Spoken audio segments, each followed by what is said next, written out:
Hello everyone, स्वागत है आप सभी का इस वीडियो में। मैं हूं जनक कुमार।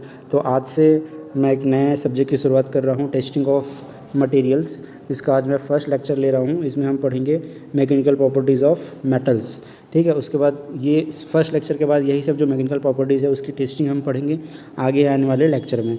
ठीक है, तो उसका लिंक मैं इस सब्जेक्ट के प्लेलिस्ट का लिंक मैं डिस्क्रिप्शन में डाल दूंगा। तो आगे फ्यूचर में जो भी वीडियोस बनेंगी ना, उसी लिंक से आप देख सकते हो। और अगर आपको और बाकी सब्जेक्ट भी पढ़ने हैं तो आप इस चैनल के प्लेलिस्ट में जाके वहाँ से अलग अलग सब्जेक्ट के लेक्चर आप वहाँ से पढ़ सकते हो। ठीक है, तो चलिए आज इस लेक्चर की शुरुआत करते हैं। ठीक है, कौन कौन से मैकेनिकल प्रॉपर्टीज़ होते हैं यहाँ पे थोड़ा बहुत लिस्ट दिया हुआ है, आप देख सकते हो। सबसे इंपॉर्टेंट है आपको यहाँ पे स्ट्रेंथ। ठीक है, स्ट्रेंथ एक प्रॉपर्टी है। यील्ड स्ट्रेंथ, टेंसाइल स्ट्रेंथ इसके अंदर आता है। फिर हार्डनेस है, डक्टिलिटी है, इम्पैक्ट स्ट्रेंथ है। ठीक है, टेंसाइल स्ट्रेंथ है, इलास्टिसिटी है, फटिग स्ट्रेंथ है, क्रीप रेजिस्टेंस है। ये सारी चीज़ें मैकेनिकल प्रॉपर्टीज़ हैं। चलिए एक एक करके सबके बारे में पढ़ लेते हैं। तो सबसे पहले हम लोग पढ़ेंगे स्ट्रेंथ। ठीक है, मेटल का स्ट्रेंथ क्या होता है। तो स्ट्रेंथ पढ़ने से पहले थोड़ा सा स्ट्रेस और स्ट्रेन के बारे में थोड़ा सा जानना ज़रूरी है, क्योंकि इससे रिलेटेड है। ठीक है, स्ट्रेस क्या होता है। स्ट्रेस मतलब होता है stress is equal to load divided by area. Load या फोर्स भी बोल सकते हैं इसको, force divided by area. Area यहाँ पे कौन सा आएगा, क्रॉस सेक्शनल एरिया। जैसे मेटल का सैंपल है जैसे ये वाला, तो इसका जो क्रॉस सेक्शनल एरिया होगा ना, जैसे ये वाला एरिया, इधर अगर लोड लगा रहे हो आप इस साइड में, तो ये जो एरिया है क्रॉस सेक्शनल एरिया, वही ये एरिया है। ठीक है, फॉर एग्जांपल के लिए मान लीजिए सैंपल है मेरे पास, इसमें मैंने मान लीजिए 50 kg का लोड लगाया और इसका क्रॉस सेक्शनल एरिया मान लेते हैं कि 100 mm² है। ठीक है, तो इसका स्ट्रेस आ जाएगा, स्ट्रेस इज इक्वल टू आ जाएगा 50 kg/100 mm²। ठीक है, तो इस तरीके से आप इसका स्ट्रेस निकाल सकते हो। यहाँ पे जैसे कि आया, यहाँ पे आपका आएगा 0.5 kg/mm²। kg/mm² यहाँ पे स्ट्रेस आ गया। तो स्ट्रेस इस तरीके से निकालते हैं। ठीक है, फिर बाद में केजी को न्यूटन में कन्वर्ट कर देते हैं। 1 kg इज इक्वल टू होता है 9.8 न्यूटन। ज़्यादातर आप बुक्स वगैरह में देखोगे तो वहाँ पे न्यूटन यूनिट ज़्यादा दिखाई देगा, तो केजी को आप न्यूटन में कन्वर्ट कर सकते हो।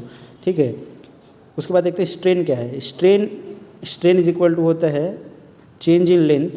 स्ट्रेन इज इक्वल टू होता है change in length divided by original length. ठीक है, ये होता है स्ट्रेन। जब आप मेटल में लोड लगाते हो, जैसे कि मान लीजिए ये सैंपल है आपका, ठीक है, इसका लेंथ अभी 50 mm है मान लो। अब आप इसमें आपने लोड लगाया और मान लीजिए लोड लगाने के कारण इसका लेंथ बढ़ के हो गया 60 mm। ठीक है, तो स्ट्रेन कैसे कैलकुलेट करोगे। स्ट्रेन इज इक्वल टू क्या है, चेंज इन लेंथ। तो चेंज इन लेंथ कितना हुआ यहाँ पे 10 mm हुआ, 50 से 60, और ओरिजिनल लेंथ कितना था 50 mm, तो 10/50। अब इसको परसेंटेज में जनरली दिखाया जाता है स्ट्रेन को, तो इंटू 100 कर दीजिए आप, तो ये 20% निकल के आता है। स्ट्रेन कितना होगा यहाँ पे 20%। तो इस तरीके से आप स्ट्रेन कैलकुलेट कर सकते हो। स्ट्रेन को इलोंगेशन भी बोला जाता है।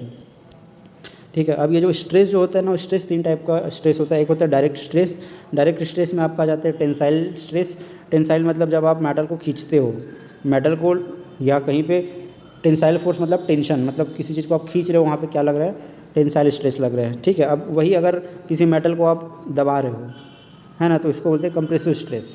ठीक है, इसके अलावा होता है शियर स्ट्रेस। शियर स्ट्रेस में मान लीजिए एक मेटल बॉडी को आप एक को इस तरफ से लोड दे रहे हो और नीचे को इस तरफ लोड दे रहे हो, मतलब अलग अलग डायरेक्शन में लोड दे रहे हो, तो जो यहाँ पे स्ट्रेस लगेगा उसको बोलते हैं शियर स्ट्रेस, या जो स्ट्रेस लगेगा वो शियर स्ट्रेस होगा। टॉर्सनल स्ट्रेस में क्या होता है, टॉर्सनल स्ट्रेस में मतलब आप किसी चीज़ को मरोड़ रहे हो, मतलब घुमा रहे हो। जैसे इस एंड को आप इस तरफ मोड़ रहे हो, इस एंड को आप इस तरफ मोड़ रहे हो, मतलब ऐसे मरोड़ रहे हो, तो ये जो स्ट्रेस लगता है ना, उसको बोलते हैं टॉर्सनल स्ट्रेस। ठीक है, तो इतने टाइप के स्ट्रेस होते हैं। अब देखो, स्ट्रेंथ और डक्टिलिटी के बारे में जानने के लिए आपको थोड़ा सा स्ट्रेस स्ट्रेन कर्व, है ना, आना चाहिए। तो इस लेक्चर में अभी मैं थोड़ा सा ब्रीफ में आपको बता देता हूँ स्ट्रेस स्ट्रेन कर्व क्या होता है। नेक्स्ट लेक्चर में जब हम टेंसाइल टेस्टिंग पढ़ेंगे ना, तब इसको हम एकदम ब्रीफ में जानेंगे, मतलब एकदम डिटेल में जानेंगे। ये देखिए, ये स्ट्रेस स्ट्रेन कर्व है ना। ये स्ट्रेस स्ट्रेन कर्व जो है ना, टेंसाइल टेस्टिंग जब हम करते हैं, मतलब यूटीएम होता है, मशीन होता है, उसमें जब हम सैंपल को लगाते हैं और इसमें लोड अप्लाई करते हैं, ठीक है, लोड अप्लाई करते हैं, तब ये अपना बनता है स्ट्रेस स्ट्रेन कर्व। ठीक है, तो जनरली एक्सपेरिमेंट से आपका स्ट्रेस स्ट्रेन कर्व नहीं बनता है। एक्सपेरिमेंट से आपका बनता है load elongation curve, load versus elongation curve. ठीक है, मतलब मशीन क्या बताएगा, लोड बताएगा, और एक्सटेंसोमीटर होता है वो आपको बताएगा इलोंगेशन, मतलब कितना इलोंगेट हो रहा है मेटल में, कितना मतलब उसका लेंथ बढ़ रहा है। ठीक है, तो एक्चुअली में हमको कौन सा ग्राफ मिलता है, लोड और इलांगेशन का ग्राफ मिलता है। अब इसी को लोड को अगर मैं एरिया से डिवाइड कर देता हूँ तो वो स्ट्रेस बन जाता है, और इलांगेशन को मैं ओरिजिनल लेंथ से डिवाइड कर देता हूँ, तो क्या बन जाता है, वो स्ट्रेन बन जाता है। मतलब लोड इलांगेशन कर्व एक तरह से स्ट्रेस स्ट्रेन कर्व होता है अगर देखा जाए तो, है ना। तो देखो जब हम मेटल में स्ट्रेस अप्लाई करते हैं, ठीक है, स्ट्रेस जब अप्लाई करते हैं मतलब लोड जब अप्लाई करते हैं तो उसमें स्ट्रेन क्रिएट होता है, मतलब लेंथ चेंज होता है। तो शुरू में ये ग्राफ क्या है, लीनियर जाता है, स्ट्रेट लाइन होते हुए जाता है, ठीक है, स्ट्रेट लाइन। तो जहाँ तक ये स्ट्रेट लाइन होता है ना, वहाँ तक को हम बोलते हैं प्रोपोर्शनल लिमिट। जहाँ तक ये होता है उसको बोलते हैं प्रोपोर्शनल लिमिट। जैसे यहाँ तक स्ट्रेट लाइन है तो इसको हम बोलेंगे प्रोपोर्शनल लिमिट, ठीक है। तो प्रोपोर्शनल लिमिट तक जो है ना हुक्स लॉ अप्लाई होता है। हुक्स लॉ क्या बोलता है कि stress is directly proportional to strain, मतलब आप जितना स्ट्रेस लगा रहे हो ना उसी के प्रोपोर्शनल आपका स्ट्रेन हो रहा है, ठीक है। इसीलिए ग्राफ क्या है, लीनियर जा रहा है, सीधा लाइन जा रहा है, स्ट्रेट लाइन है, क्योंकि वो डायरेक्टली प्रोपोर्शनल है, ठीक है। अब इसके जस्ट ऊपर क्या मिलता है आपको, इलास्टिक पॉइंट मिलता है या इलास्टिक लिमिट मिलता है। प्रोपोर्शनल लिमिट से जस्ट ऊपर आपको क्या मिलेगा, इलास्टिक लिमिट मिलेगा, ठीक है। अब ये इलास्टिक लिमिट क्या बताता है, इलास्टिक लिमिट आपको ये बताता है कि इलास्टिक लिमिट तक जब आप लोड अप्लाई करते हो, और लोड अप्लाई करने के बाद मान लीजिए आपने अनलोड कर दिया उसको, ठीक है, मतलब ये इलास्टिक लिमिट है यहाँ तक। अब यहाँ से नीचे अगर कहीं पे भी आपने लोड अप्लाई किया तो उसमें स्ट्रेन क्रिएट होगा, और जब आप इसको लोड को अनलोड कर दोगे, लोड लगाना बंद कर दोगे, तो मेटल वापस अपने पुराने पोजीशन पे आ जाएगा, मतलब अपना पुराना शेप रिगेन कर लेगा। जो लेंथ में जो चेंज हुआ है ना, लेंथ जो बढ़ा है वो वापस अपने ओरिजिनल लेंथ में आ जाएगा, ठीक है। कब तक आएगा, जब इलास्टिक लिमिट तक आप लोड लगाते हो या स्ट्रेस लगाते हो तब, ठीक है। अब इलास्टिक लिमिट के बाद भी अगर आप लोड लगाना चालू रखते हो, जारी रखते हो, तो आपको क्या मिलता है, इलास्टिक लिमिट के बाद आपका चालू होता है प्लास्टिक डिफॉर्मेशन। इलास्टिक डिफॉर्मेशन बोलते हैं इलास्टिक लिमिट तक, उसके बाद आपका चालू होता है प्लास्टिक डिफॉर्मेशन। अगर आप इलास्टिक लिमिट को पार कर जाते हो, ठीक है, लोड लगाते हो, जब उसको पार कर गए तो प्लास्टिक डिफॉर्मेशन चालू होता है, ठीक है। अब ये जो प्लास्टिक डिफॉर्मेशन है ना, उसको बोलते हैं परमानेंट डिफॉर्मेशन। मतलब अगर आप इलास्टिक लिमिट के बाद भी लोड लगाए जा रहे हो तो मेटल में अब जो डिफॉर्मेशन होगा वो परमानेंट डिफॉर्मेशन होगा, है ना। मतलब जो लेंथ में चेंज आ गया, जैसे 50 का आपने क्या कर दिया, 60 कर दिया, मतलब इसमें अगर परमानेंट डिफॉर्मेशन हो गया तो ये वापस अपने पुराने लेंथ में वापस नहीं आएगा, ठीक है। मतलब उसका परमानेंट चेंज हो गया शेप का। वो कब होता है, जब आप इलास्टिक लिमिट को पार कर जाते हो तो, है ना। तो इलास्टिक लिमिट या इलास्टिक डिफॉर्मेशन और प्लास्टिक डिफॉर्मेशन के बीच का जो बॉर्डर होता है ना, जैसे दो देश का बॉर्डर है, जैसे इंडिया पाकिस्तान का बॉर्डर है जिसको LOC बोलते हो, वैसे ही इलास्टिक और प्लास्टिक डिफॉर्मेशन का जो बॉर्डर होता है ना, उसको बोल सकते हैं कि वो इल्ड पॉइंट है। वो क्या है, इल्ड पॉइंट है, ठीक है। वो इल्ड पॉइंट क्या बता रहा है कि इसके ऊपर आपका प्लास्टिक डिफॉर्मेशन चालू हो जाएगा, उसके नीचे आपका इलास्टिक डिफॉर्मेशन होगा, ठीक है। तो जैसे यहाँ पे देखो दिया हुआ है इल्ड पॉइंट, अपर में ऊपर में ये इल्ड पॉइंट है। तो इल्ड पॉइंट पर जो स्ट्रेस लगता है ना, उसको बोलते हैं इल्ड स्ट्रेस या इल्ड स्ट्रेंथ, नाम वही है, सेम चीज़ है। इल्ड स्ट्रेस बोलते हैं या ज़्यादातर इसको हम बोलते हैं इल्ड स्ट्रेंथ। तो हर मेटल का अपना एक इल्ड स्ट्रेंथ होता है, ठीक है।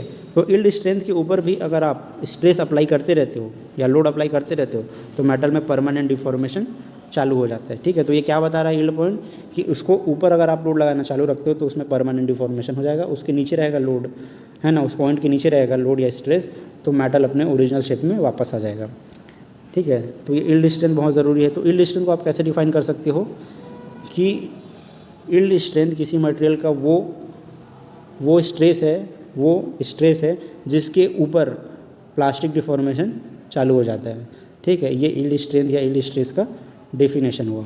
ये इल्ड स्ट्रेंथ किसी भी मेटल के लिए बहुत इंपॉर्टेंस रखता है, क्योंकि जब हम मेटल कोई मशीन कंपोनेंट का डिज़ाइन करते हैं या कोई भी जब प्रोडक्ट हम बनाते हैं अपने मटेरियल से, तो वहाँ पे सबसे इंपॉर्टेंट क्या होता है, इल्ड स्ट्रेंथ सबसे ज़्यादा इंपॉर्टेंस रखता है। क्योंकि जब भी आप किसी मेटल का यूज़ करते हो ना, कहीं पे एप्लीकेशन होता है, तो वहाँ पे ये ध्यान रखा जाता है कि उस जगह पे जो स्ट्रेस अप्लाई होगा मेटल में वो इल्ड स्ट्रेंथ से कम होना चाहिए, मेटल के इल्ड स्ट्रेंथ से कम होना चाहिए। क्योंकि अगर आप इल्ड स्ट्रेंथ से ऊपर स्ट्रेस को अप्लाई कर रहे हो, मतलब क्या होगा, मेटल में प्लास्टिक डिफॉर्मेशन चालू हो जाएगा, मेटल बेंड हो जाएगा या उसका शेप चेंज हो जाएगा, तो उसकी जो यूजेबिलिटी है, उस प्रोडक्ट की यूजेबिलिटी ही ख़राब हो जाएगी, ठीक है। तो डिज़ाइन के लिए या एप्लीकेशन के लिए इल्ड स्ट्रेंथ ज़्यादा इंपॉर्टेंस रखता है, ठीक है।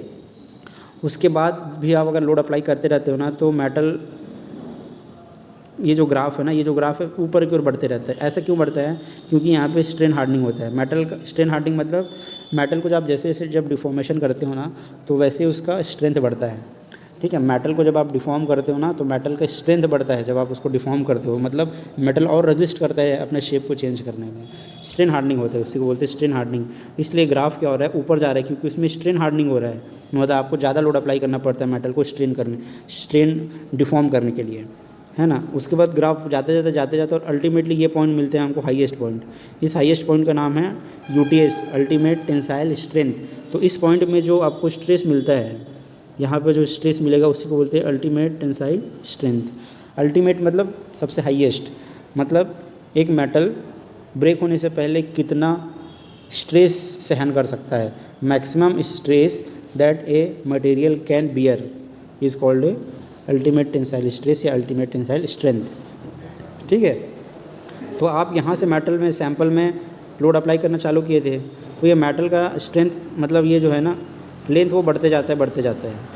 ठीक है। और जैसे ही यहाँ पे पहुँचता है अल्टीमेट पॉइंट पे, ये क्या होता है सैंपल में या मेटल में बोल सकते हो, आपका नेकिंग चालू हो जाता है। यहाँ पे क्या चालू हो जाता है, नेकिंग, मतलब आपका ये जो मटेरियल है ना वहाँ पे किसी एक जगह पे क्रॉस सेक्शनल एरिया कम होने लगता है ऐसे। ठीक है। जैसे इस पॉइंट पे देखो क्रॉस सेक्शनल एरिया कम हो गया आपका, है ना, नेकिंग स्टार्ट हो गया, मतलब यहीं से नेकिंग स्टार्ट हुआ, मतलब इस पर्टिकुलर पॉइंट पे आपका क्रॉस सेक्शनल एरिया कम हो जाएगा सैंपल का, तो वहाँ पे स्ट्रेस ज़्यादा अप्लाई होगा। इसी वजह से ना ये ग्राफ जो है नीचे आ रहा है, मतलब नेकिंग होने के कारण मटेरियल की जो लोड बेयरिंग कैपेसिटी है ना, स्ट्रेस सहने की क्षमता है वो कम हो जाती है, इसलिए ये जो ग्राफ है वो नीचे की ओर आता है। अल्टीमेटली किसी पॉइंट पे आकर यहाँ पे फ्रैक्चर हो जाता है, मतलब टूट जाता है। ठीक है। तो इस ग्राफ से हमको क्या क्या चीज़ें जानने को मिला, एक तो यील्ड स्ट्रेंथ, है ना, और दूसरा अल्टीमेट टेंसाइल स्ट्रेंथ, है ना। फ्रैक्चर स्ट्रेस का ज़्यादा मतलब होता नहीं है, प्रैक्टिकली ज़्यादा मतलब होता नहीं है, बट हम एक्सपेरिमेंट से निकालते हैं। दो चीज़ सबसे ज़्यादा इंपॉर्टेंट है, यील्ड स्ट्रेंथ और अल्टीमेट टेंसाइल स्ट्रेंथ। ठीक है। तो अब आप लोग को समझ में आएगा कि यील्ड स्ट्रेंथ क्या है। यील्ड स्ट्रेंथ मटेरियल का वो स्ट्रेंथ है, ठीक है, जहाँ तक मेटल लोड को बियर कर सकता है विदाउट प्लास्टिक डिफॉर्मेशन। ठीक है। और अल्टीमेट टेंसाइल स्ट्रेंथ क्या है, maximum possible stress that a material can bear. Maximum stress जो मटेरियल बियर कर सकता है या सहन कर सकता है उसको बोलते हैं अल्टीमेट टेंसाइल स्ट्रेंथ। ठीक है। यहाँ पे देखो एक और स्ट्रेस स्ट्रेन कर्व दिया गया है। अच्छा, एक चीज़ और इसमें मैं बताना चाह रहूँगा, ये जो कर्व देखो, ये कर्व में यहाँ से देखो चालू हुआ और कहाँ पे जाके ख़त्म हुआ, अगर स्ट्रेन साइड देखें तो यहाँ पे जाके ख़त्म हुआ, इस पॉइंट पे जाके ख़त्म हुआ। यहाँ पे आपने चालू किया था 0 से और ख़त्म कहाँ हुआ स्ट्रेन में, यहाँ पे। तो ये जो लेंथ है ना, ये जो लेंथ है वो आपका क्या बता रहा है, ये आपको बता रहा है इलोंगेशन या स्ट्रेन को बता रहा है। ठीक है। और ये इलोंगेशन क्या बताता है, ये बताता है आपका डक्टिलिटी। ये आपको क्या बताता है, डक्टिलिटी, मतलब ये इस लाइन का लेंथ जितना ज़्यादा होगा मटेरियल उतना ही ज़्यादा डक्टाइल होगा। ठीक है। तो हमको ये सब चीज़ों की जानकारी स्ट्रेस स्ट्रेन कर्व से मिल जाती है। अब यहाँ पे इस ग्राफ में थोड़ा सा देखिए, यहाँ पे दो ग्राफ का कंपैरिजन दिखाया गया है। पहला यहाँ पे देखो दिखाया गया आपका, ये है ब्रिटल फेलियर या ब्रिटल मटेरियल। देखो ब्रिटल मटेरियल का क्या होता है, ग्राफ कैसे जाता है, स्ट्रेस स्ट्रेन ग्राफ ऐसे जाता है और जा करके एक पॉइंट पे जाके वो मटेरियल टूट जाता है। जैसे कि मान लीजिए आपके घर में कांच का ग्लास होगा, कांच के ग्लास अगर आपके हाथ से भी छूट जाता है तो क्या होता है, ज़मीन में जाके वो तुरंत टूट जाता है, मतलब वो ब्रिटल है, उसमें कोई प्लास्टिक डिफॉर्मेशन नहीं होता। तो ब्रिटल मटेरियल का ग्राफ ऐसे जाता है लीनियर और जाके वो टूट जाता है, उसमें कोई प्लास्टिक डिफॉर्मेशन नहीं होता। ठीक है। तो अगर आपको ऐसा कोई भी ग्राफ दिखे मतलब आप जान लो कि वो ब्रिटल मटेरियल का ग्राफ है। ठीक है। और ऐसा वाला ग्राफ अगर आपको दिखे मतलब वो डक्टाइल मटेरियल का ग्राफ है। ठीक है। जैसे आपको किचन में जैसे बताया ना, कांच का ग्लास हाथ से भी छूटा तो टूट जाता है, लेकिन अगर स्टील का ग्लास होगा तो कितने भी हाइट से आप उसको गिरा लो वो फ्रैक्चर नहीं होगा, भले डिफॉर्म हो जाएगा लेकिन वो फ्रैक्चर नहीं होगा। ठीक है। तो इसलिए इसका ग्राफ इस तरीके से जाता है।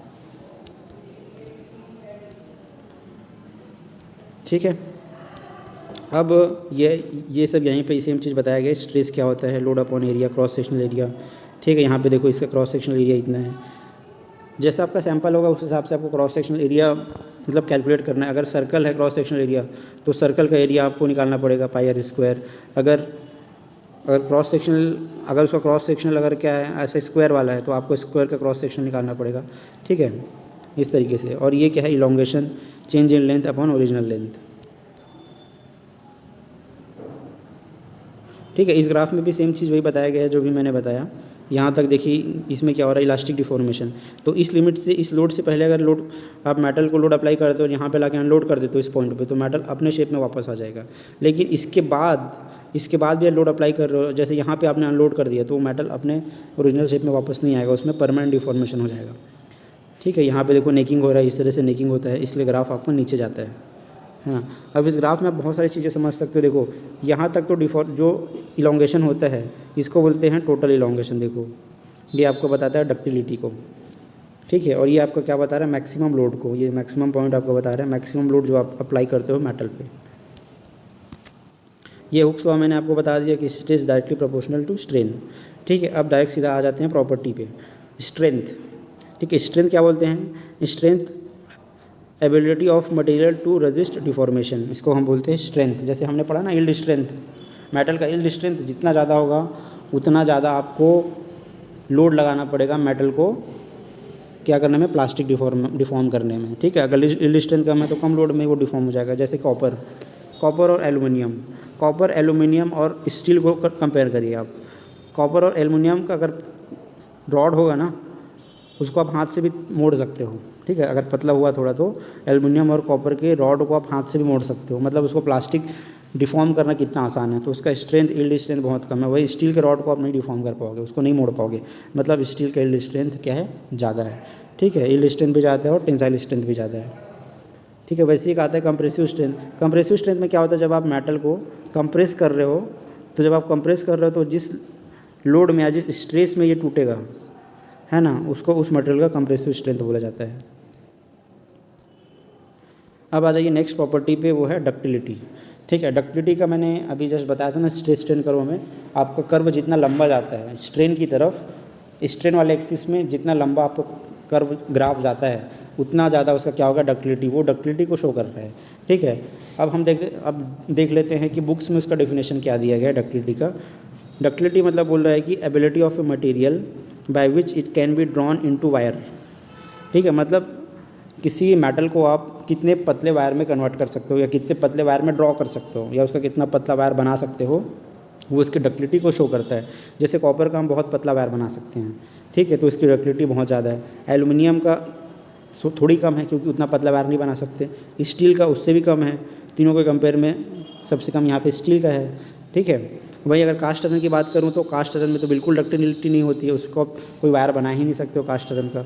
ठीक है, तो ये है ना। अगर नॉर्मली अगर पूछा जाए, अगर किताब में डेफिनेशन से हट के अगर सोचा जाए तो ये है कि किसी मेटल को आप कितना ज़्यादा खींच सकते हो, उसके लेंथ कितना आप बढ़ा सकते हो बाई टेंसाइल फोर्स, मतलब किसी मेटल को खींच करके उसकी लंबाई को कितना बढ़ा सकते हो बिफोर फ्रैक्चर होने से पहले वो जितना लंबाई उसको आप बढ़ा सकते हो खींच के मेटल की, उतनी ज़्यादा उसकी क्या है, डक्टिलिटी है। ठीक है, बहुत आसान भाषा में आपको बता रहा हूँ मैं।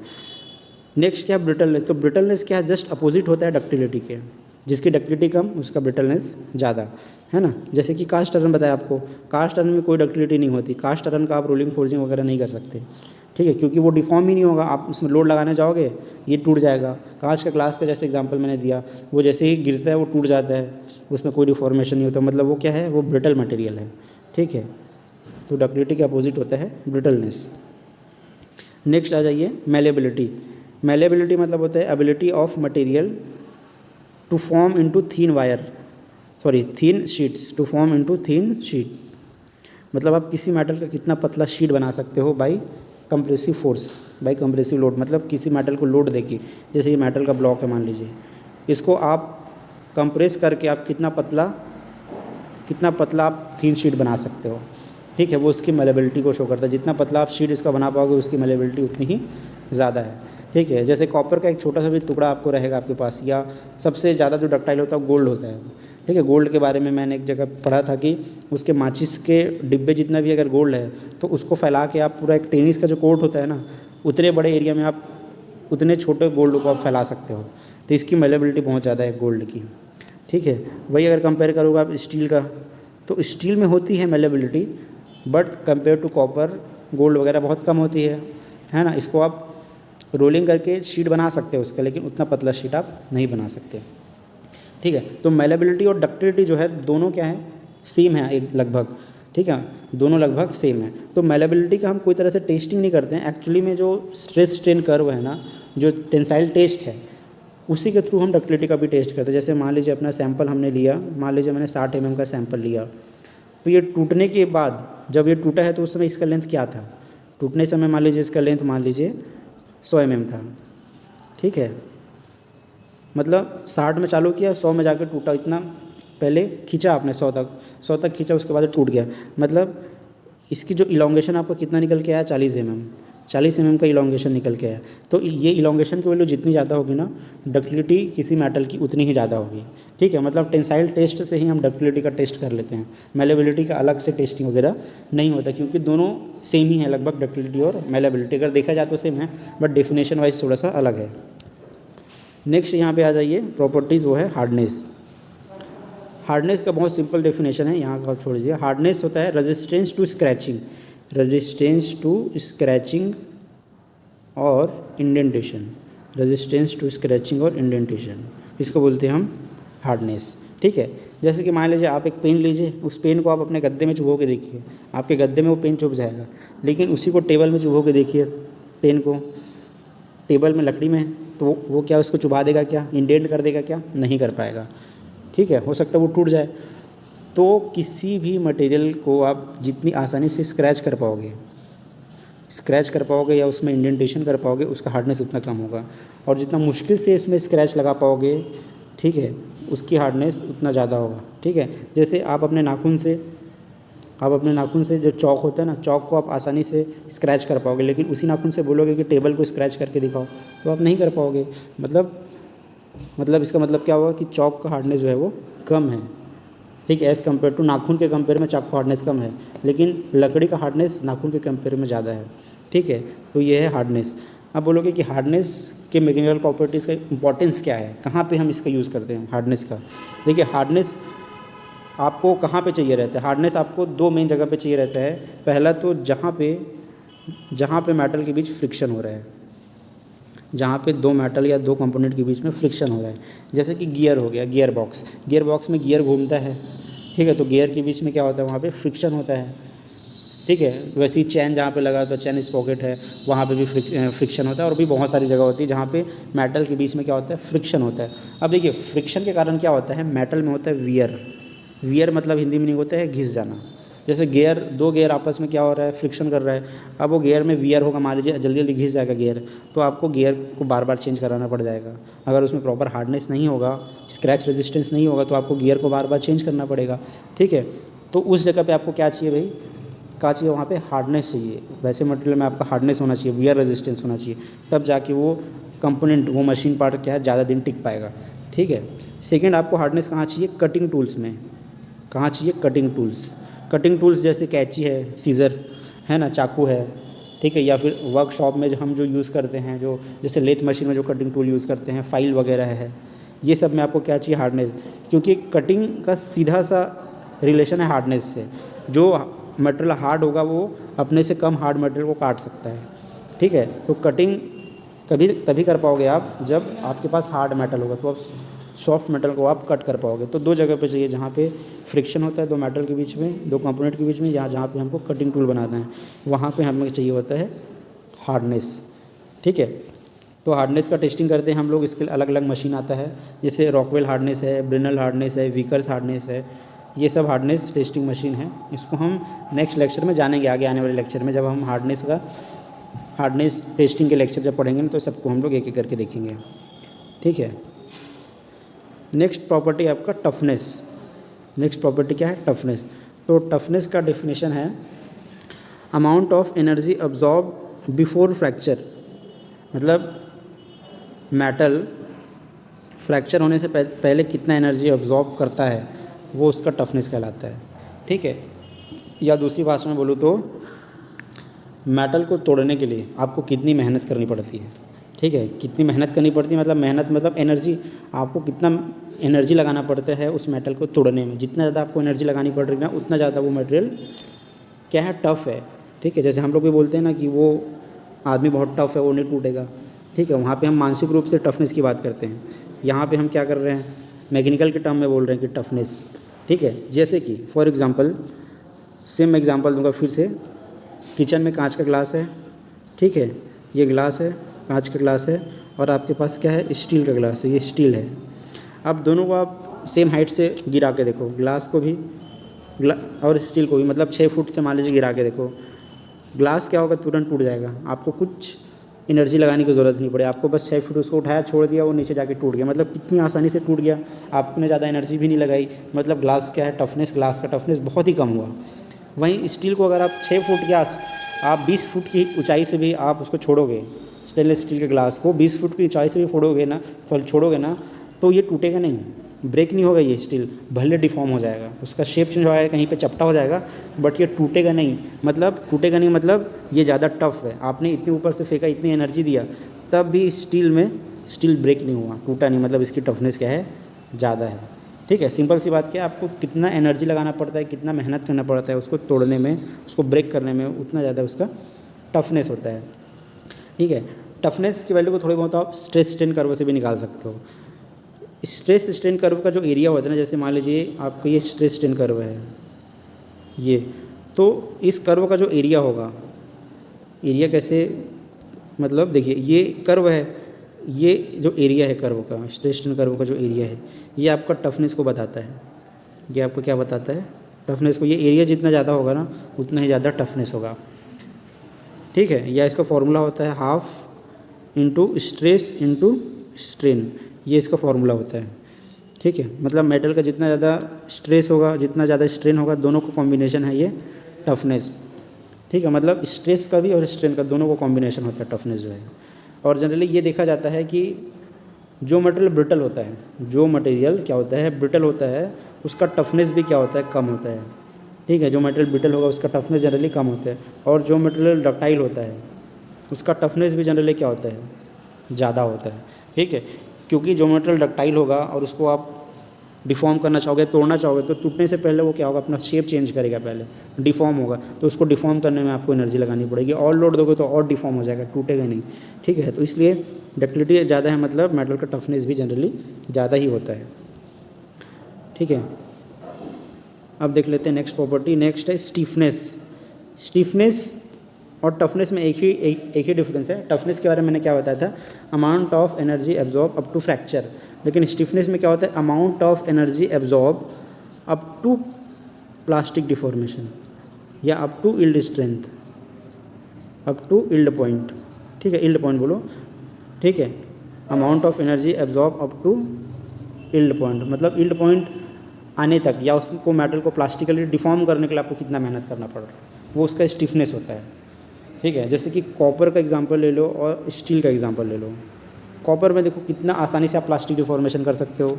ठीक है, कम लोड में ये प्लास्टिक लिए डिफॉर्म हो जाता है, लेकिन स्टील को डिफॉर्म करने के लिए आपको बहुत ज़्यादा लोड लगाना पड़ता है। मतलब स्टील क्या हुआ, ज़्यादा स्टिफ हुआ, स्टील जो है ज़्यादा स्टिफ हुआ, है ना, कॉपर का स्टिफनेस कम होता है ना। यहाँ पे दिया भी गया देखो, ability of material to resist bending, यहाँ पे एक और आना चाहिए, और डिफॉर्मेशन। ठीक है, तो जिसका इल्ड पॉइंट जितना ज़्यादा होगा, इल्ड स्ट्रेंथ जितना ज़्यादा होगा, उसका स्टिफनेस भी उतना ही ज़्यादा होगा। ठीक है, नेक्स्ट प्रॉपर्टी आपका क्रीप। क्रीप को बोला जाता है time dependent permanent deformation. Time dependent permanent deformation. ठीक है, टाइम डिपेंडेंट परमानेंट डिफॉर्मेशन इसमें बोलते हैं इसको। क्रीप में हम क्या करते हैं, क्रीप में हम लगाते हैं कांस्टेंट लोड। ठीक है, लगाते हैं मतलब कहीं आप बहुत सारी जगह देखे होंगे जहाँ पे मेटल में एक कांस्टेंट लोड अप्लाई होता है, जहाँ पे चेंजेस नहीं आते हैं। ठीक है, जैसे कि मान लीजिए बिजली के तार ही हैं, बिजली के तार इस खंभे से उस खंभे तक जा रहे हैं ऐसे, उसमें हम लोड एक्स्ट्रा अप्लाई नहीं कर रहे हैं, लेकिन वो अपने लोड की वजह से कई बार बिजली के खंभे के तार देखना ऐसे झूल जाते हैं नीचे की ओर, ऐसे अपने ही वजन को नहीं सह पाते हैं और बिजली के तार ऐसे नीचे की ओर झूल जाते हैं। ये क्यों हो रहा है, आप तो इसमें अलग से लोड नहीं लगा रहे हो, है ना। तो उसमें क्या होता है, एक परमानेंट लोड लगता है, मतलब उसका खुद का लोड उसके ऊपर लग रहा है। मतलब एक आप परमानेंट लोड किसी जब मेटल में लगा के रखते हो, और उस परमानेंट लोड के कारण जो डिफॉर्मेशन होता है उसको बोलते हैं क्रीप। ठीक है, तो ये जो लोड आप जो लगा के रखते हो ना, वो उसके इल्ड स्ट्रेंथ से कम हो सकता है। ठीक है, जैसे कि फॉर एग्जांपल मान लीजिए एक मेटल है, ये मान लीजिए मेटल, इसका इल्ड स्ट्रेंथ मान लीजिए 50 मेगापास्कल है। ठीक है, अब मैं इसमें क्या कर रहा हूँ, एक परमानेंट लोड लगा के रख रहा हूँ। ठीक है, मान लीजिए 50 मेगापास्कल की जगह मैं इसमें 25 मेगापास्कल का ही लोड लगा के रख रहा हूँ परमानेंटली, तो ये इसी में ही डिफॉर्म होना चालू हो जाएगा। कब डिफॉर्म होना चालू हो जाएगा, जब आप बहुत समय के लिए लोड कांस्टेंट अप्लाई करके रखोगे। ठीक है, हालांकि उसका इल्ड स्ट्रेंथ तो 50 मेगापास्कल है, लेकिन आप 25 मेगापास्कल में वो डिफ़ॉर्म हो सकता है, ऐसा नहीं, लेकिन तुरंत डिफ़ॉर्म नहीं होगा। समय के साथ जब बहुत टाइम गुजरते जाएगा तो इसमें कम लोड में ही मेटल में डिफॉर्मेशन चालू हो जाता है, इसलिए इसको बोलते हैं progressive deformation of material under constant load with time. बहुत जगह पे ऐसा लोड अप्लाई होता है, क्रीप लोड अप्लाई होता है। जैसे मान लीजिए कोई बिल्डिंग ही बनी है, बिल्डिंग में जो मेटल के ऊपर एक लोड अप्लाई हो रहा है, वो क्या है भाई, एक कांस्टेंट लोड आप अप्लाई करके रखे हो, तो यहाँ पे जो डिफॉर्मेशन होगा उसको बोलते हैं क्रीप डिफॉर्मेशन। ठीक है, तो जब हम क्रीप टेस्ट पढ़ेंगे ना तो उसके बारे में डिटेल से जानेंगे कि वो क्रीप टेस्ट होता क्या है। और क्रीप एक आता है creep resistance property. Creep resistance मतलब वही है, कांस्टेंट लोड में मेटल अगर कम डिफॉर्म होता है तो उसका रेजिस्टेंस ज़्यादा है, क्रीप रेजिस्ट है मटेरियल। अगर जल्दी डिफॉर्म होता है तो उसकी क्रीप रेजिस्टेंस कम है। ठीक है, ये इस तरीके से कर्व बनता है, ये हम डिटेल में पढ़ेंगे जब क्रीप टेस्ट पढ़ेंगे उस समय। नेक्स्ट मैकेनिकल प्रॉपर्टी है फटीग रेजिस्टेंस। बोलो प्रॉपर्टी मतलब होगा फटीग रेजिस्टेंस। फटीग रेजिस्टेंस एक मैकेनिकल प्रॉपर्टी होती है। अब जान लेते हैं थोड़ा सा फटीग क्या होता है। फटीग कब होता है, फटीग का हिंदी में नहीं देखो होता है थकान हिंदी में। ठीक है, अब फटीग में क्या होता है, जब आप किसी मेटल पे ना कंप्रेसिव लोड साइक्लिक लोड लगाते हो, जब आप किसी मेटल में साइक्लिक लोड लगाते हो, ठीक है, तब उसमें क्या होता है, उसको बोलते हैं फटीग लोड आप अप्लाई कर रहे हो। जैसे मेटल मान लीजिए आपने मेटल को पहले खींचा, फिर उसको कंप्रेस कर दिया, फिर खींचे, फिर कंप्रेस कर दी, फिर खींच रहे, फिर कंप्रेस कर रहे हो। मतलब आप एक साइक्लिक लोड लगा रहे हो, कभी आप कंप्रेसिव लोड लगा रहे हो और कभी आप टेंसाइल लोड लगा रहे हो। तो इस कंडीशन में जो स्ट्रेस होता है या इस कंडीशन को हम लोग बोलते हैं फटीग। ठीक है, फटीग मतलब साइक्लिक लोड या फिर रिपीटेटिव लोड आप जब लगा रहे हो तब उसको बोलते हैं फटीग। जैसे कि बहुत अच्छे एग्जांपल है, गाड़ी के व्हील्स जो हैं, चक्के हैं, जैसे गाड़ी के व्हील्स में से स्पोक लगे होते हैं, आजकल तो अलॉय व्हील आ गए हैं, तो अलॉय के स्पोक लगे होते हैं ऐसे, है ना। अब मान लीजिए गाड़ी का चक्का ऐसे घूम रहा है, तो अभी ये वाला जो स्पोक है वो पूरा लोड बियर कर रहा है गाड़ी का ये वाला। ठीक है, इस कंडीशन में अब जब ये तो गाड़ी घूम रही है, चक्का घूम रहा है, तो जब ये क्या होता है घूम के ऐसे आ जाता है, तो ये वाला हिस्सा कहाँ जाएगा, ये वाला हिस्सा यहाँ पे आ जाएगा। तो अब यहाँ पे लोड लगना चालू हो जाएगा इस वाले स्पोक में, अब है ना। ठीक है, तो इससे क्या हो रहा है, रिपीटेटिव लोड लग रहा है। जैसे इसमें पहले लोड लग रहा है, अभी इसमें नहीं लग रहा है, उसके बाद कुछ समय बाद इसमें लोड लगेगा, इसमें लोड नहीं लगेगा, तो इसमें क्या हो रहा है, रिपीटेटिव लोड लग रहा है। तो ऐसे कंडीशन को हम बोलते हैं फटीग कंडीशन। ठीक है, तो फटीग में क्या होता है, फटीग कंडीशन मतलब जब साइक्लिक लोड आप लगाते हो तो मेटल जो है ना अपने टेंसाइल स्ट्रेंथ से बहुत कम लोड में ही या बहुत कम स्ट्रेस में मेटल फील हो जाता है या ब्रेक हो जाता है ना। ऐसा क्यों होता है, क्योंकि आप साइक्लिक लोड अप्लाई कर रहे हो। मान लीजिए मेटल का टेंसाइल स्ट्रेंथ है 100 मेगापास्कल, ठीक है, लेकिन आप उसमें साइक्लिक लोड लगा रहे हो केवल 50 मेगापास्कल का, मतलब कभी 50 मेगापास्कल लगा रहे हो टेंसाइल में, कभी कंप्रेसिव में लगा रहे हो, है ना। तो ये 50 मेगापास्कल में ही ये मेटल क्या हो जाएगा, ब्रेक हो जाएगा। ठीक है, तो ये आपको टेस्ट करना ज़रूरी है, क्योंकि आपने तो पहले टेस्टिंग किया था तो बताया था 100 मेगापास्कल, लेकिन वो 50 में कैसे टूट गया, क्योंकि आपने साइक्लिक लोड अप्लाई किया है। ठीक है, तो इसी का जो रेजिस्टेंस होता है ना मेटल का, फटीग कंडीशन में भी नहीं टूटने का जो रेजिस्टेंस है उसी को बोलते हैं फटीग रेजिस्टेंस। अगर मेटल साइक्लिक लोड में भी नहीं टूट रहा है तो उसको हम बोलेंगे उस मेटल को कि वो फटीग रेजिस्टेंस है। ठीक है, तो इसमें एक टेस्टिंग हम करते हैं मेटल में टेस्टिंग करते हैं। उसमें मेटल में क्या करते हैं, सैंपल में आप साइक्लिक लोड अप्लाई करते हैं और देखते हैं कि कितने नंबर ऑफ साइकिल में जाकर वो टूटता है। जैसे मैं इसमें 50 kg का लोड अप्लाई करता हूँ। ठीक है, तो 50 kg का लोड आप अप्लाई करोगे, फिर क्या करोगे, अप्लाई करोगे, फिर अनलोड करोगे, फिर लोड करोगे, फिर अनलोड। तो 50 kg को आप क्या कर रहे हो, साइक्लिक लोड में दे रहे हो। तो फिर देखा जाता है कितने नंबर ऑफ साइकिल ये सहन कर सकता है इसको। जैसे मान लीजिए ये हज़ार साइकिल सहन कर सकता है, तो इसके लिए कर्व बनाते हैं, एसएन कर्व। इधर स्ट्रेस होगा, इधर नंबर ऑफ साइकिल होगा। तो अलग अलग स्ट्रेस में, अलग अलग लोड में ये पता करते हैं कि नंबर ऑफ साइकिल मतलब कितना साइकिल वो मेटल वो रेजिस्ट कर पाता है, कितने साइकिल तक वो रह पाता है टूटने से पहले। ठीक है, तो उसके बाद एक एंड्योरेंस लिमिट निकालते हैं मेटल का। एंड्योरेंस लिमिट मतलब एक ऐसा स्ट्रेस जिसके नीचे वो इन्फिनाइट नंबर ऑफ साइकिल में भी मेटल नहीं टूटेगा। मतलब एसएन कर्व से जब मान लीजिए एंड्योरेंस लिमिट निकल गया इसका 10 kg का, है ना, स्ट्रेस में कुछ और वैल्यू आ जाएगी। मान लीजिए 10 kg का एंड्योरेंस लिमिट निकल गया, मतलब 10 kg लोड में मेटल इन्फिनाइट साइकिल तक भी रह सकता है, मतलब वो कभी टूटेगा नहीं। 10 kg का साइक्लिक लोड अप्लाई करते रहोगे तो 10 kg में कभी वो नहीं टूटेगा। तो इस तरह से एंड्योरेंस लिमिट निकाला जाता है मेटल का। ठीक है, तो ये फटीग लोड हर जगह पे अप्लाई नहीं होता है, कुछ जगह पे होता है। जैसे मैंने बताया ना गाड़ी के व्हील्स पे, वैसे जैसे पंखे के ब्लेड पे भी फटीग लोड लगता है। इसके अलावा टरबाइन ब्लेड है वहाँ पे लगता है। या फिर ब्रिज है, मान के चलिए ब्रिज में क्या होती है, जब गाड़ी जा रही है तो उसमें लोड लग रहा है, जब गाड़ी नहीं जा रही है उस समय उसमें लोड नहीं लग रहा है।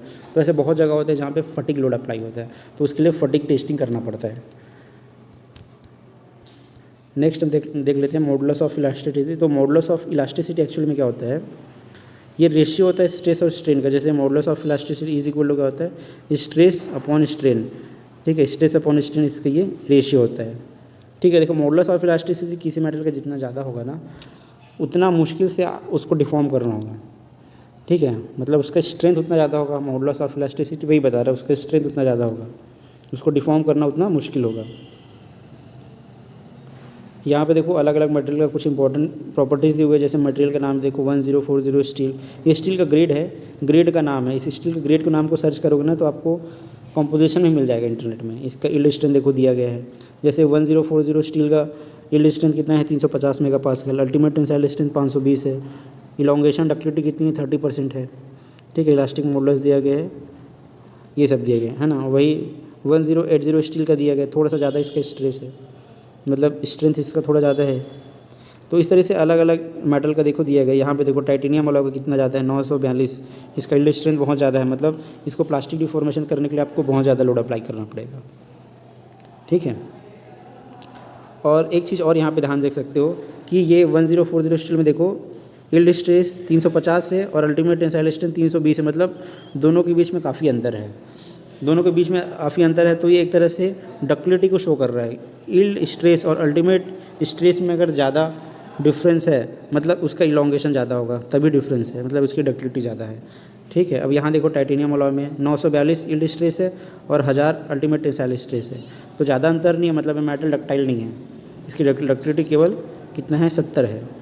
वहीं ब्रास का देखो 75 और 300 कितना ज़्यादा अंतर है, इसलिए इसकी डक्टिलिटी भी क्या है, ज़्यादा है, ठीक है।